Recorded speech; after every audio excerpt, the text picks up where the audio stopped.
Ukrainian soldiers resisted a Russian ultimatum to lay down arms on Sunday in the pulverized port of Mariupol, which Moscow said its forces had almost completely seized in what would be its biggest prize of the nearly 2-month war. Ukrainian Prime Minister Denis Shmyhal said troops in Mariupol were still fighting despite a Russian demand to surrender by dawn. The city still has not fallen, he told ABC's This Week program, adding that Ukrainian soldiers continue to control some parts of the city. Russia said on Saturday it had control of urban parts of the city, with some Ukrainian fighters remaining in the Azovstal steelworks overlooking the Sea of Azov.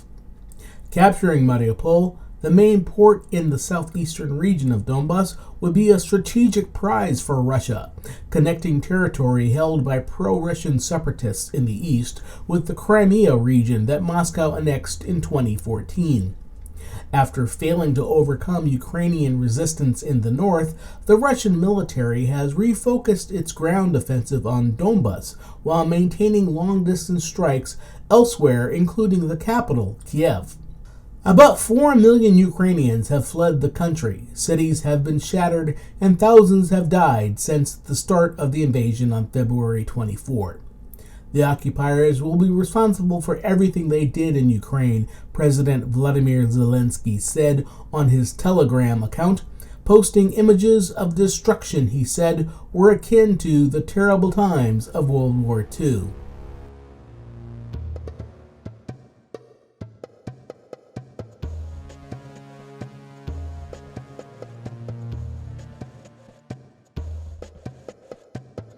What are you talking about? I said, these suits you're wearing are bullshit. You have to get real wool. And they went through this whole thing. And I remember going home and crying. Yeah. And just going, this was everything my family had. Right. And that weekend, I had a couple of friends. They took me out to a real, suit place. I spent $400. This is in the late 80s on what became the standard clothing for me, which was charcoal gray pinstripe, white shirt, the whole thing. And it was more money than I'd ever, I couldn't imagine someone spending $400 on a set of clothing. And that was cheap. But that was the kind of stuff that, no one tells you this growing up in a place like we grew up in. Yeah.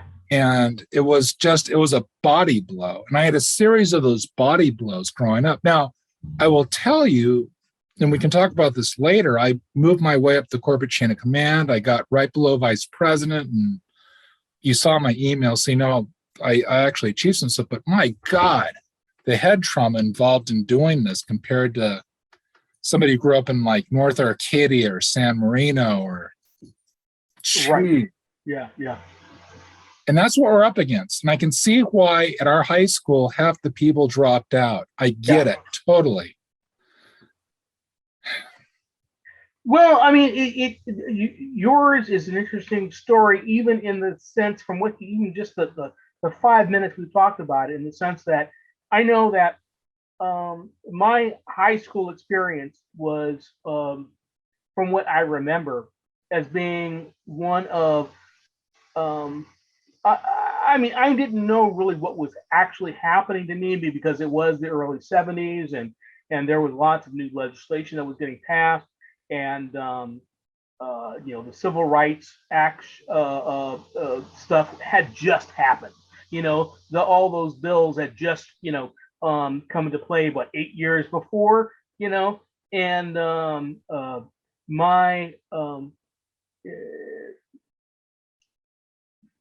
success in something like high school was something that I had not anticipated, or it seemed like not a big deal, but a big deal to me at the time, because I grew up in predominantly Black neighborhoods where nothing was really happening for the students. There was nothing but shootings and nothing but just random acts of violence, and there was not really much learning or much interest in education at all until I moved into the Monterey Park, Montebello area. Which was a better community. Much better community. Oh my gosh. And even there, like I said, I started getting, things started happening for me in ways that, I thought, wow, what's going on here? I'm getting to go to Boise State, all these other things that are happening. Right, you're the Boise State guy. I forgot. I interviewed for that. You got it. That was right. You remember that? That's right. And which at the time, looking, I mean, I just saw a documentary on Boise State that came out a few years ago, and I watched about 10 minutes of it, and I realized that Boise State was predominantly a kindergarten for Republicans, and I thought, well, what the heck was I doing there? I mean, I got to be mayor, You were, and you know what? I'm glad you went instead of me, because I would have been Casper Milquetoast in that thing. Well, I think about why, in listening to you, I'm thinking about why all of that stuff actually happened, and I realized that, even at Sure High School, we had 4,000 kids in that high school. Yeah. And I was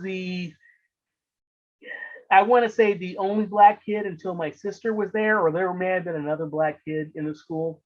And so I'm kind of thinking that I was sort of a test case for the faculty, for the school itself, for the district, in the sense that I think they might have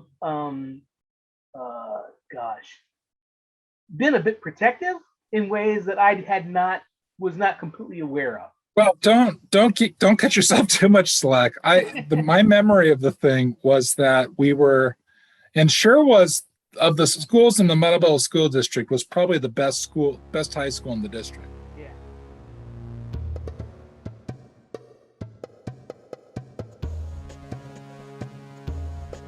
The family of an African refugee killed by a Michigan police officer during a traffic stop demanded on April 14 that authorities dismiss the officer from the force and file criminal charges against him, a day after a video of the fatal shooting was released. Patrick Lyoya, a 26-year-old Congolese refugee who is black, was killed in a Grand Rapids neighborhood during a routine traffic stop after he struggled with the officer over a stun gun. The officer has not been publicly identified. Speaking through a translator at a press conference on Thursday, Lyoya's parents mourned the loss of their firstborn son, saying they did not believe that this could happen in the United States. My heart is broken to see an officer being on top of my son and to shoot him in the back of his head. My heart is really broken, said Peter Lyoya, his father. I'm asking for justice for Patrick. The family fled violence in the Democratic Republic of Congo for the United States in 2014, according to a statement from the governor's office. Ben Crump, a prominent U.S. civil rights attorney who was representing the family, said the officer did not follow basic training protocols and that the use of fatal force was unnecessary and unjustifiable. Another senseless killing of a black person in America by the very people who were supposed to protect them, he said, referring to the video footage. You see a police officer escalate a minor traffic stop into a deadly execution. Crump again called for federal police reform, noting that Lyoya's death is one in a growing list of police killings of racial minorities, including that of George Floyd and Breonna Taylor, in situations that could have been de-escalated. Tamika Palmer, Taylor's mother, was present at the news conference in Grand Rapids. After the release of the videos, hundreds of demonstrators gathered to protest the shooting, call for accountability, and demand police reform, the Detroit Free Press reported. Lyoya, who was driving with a front seat passenger on April 4, was pulled over after the officer ran the car's license plate and discovered it did not match the vehicle. He exited the vehicle, and the officer sought to detain him. A short foot chase followed and ended on the lawn of a home where Lyoya attempted to block the officer from using his taser, video footage shows. The two had fell to the ground when the officer drew his firearm and fired one shot in the back of his head, video footage shows. The officer, who has not been charged, is on paid leave and under investigation by the Michigan State Police. Kent County prosecutors told CNN on Wednesday that a decision about criminal charges would be made after the investigation has concluded.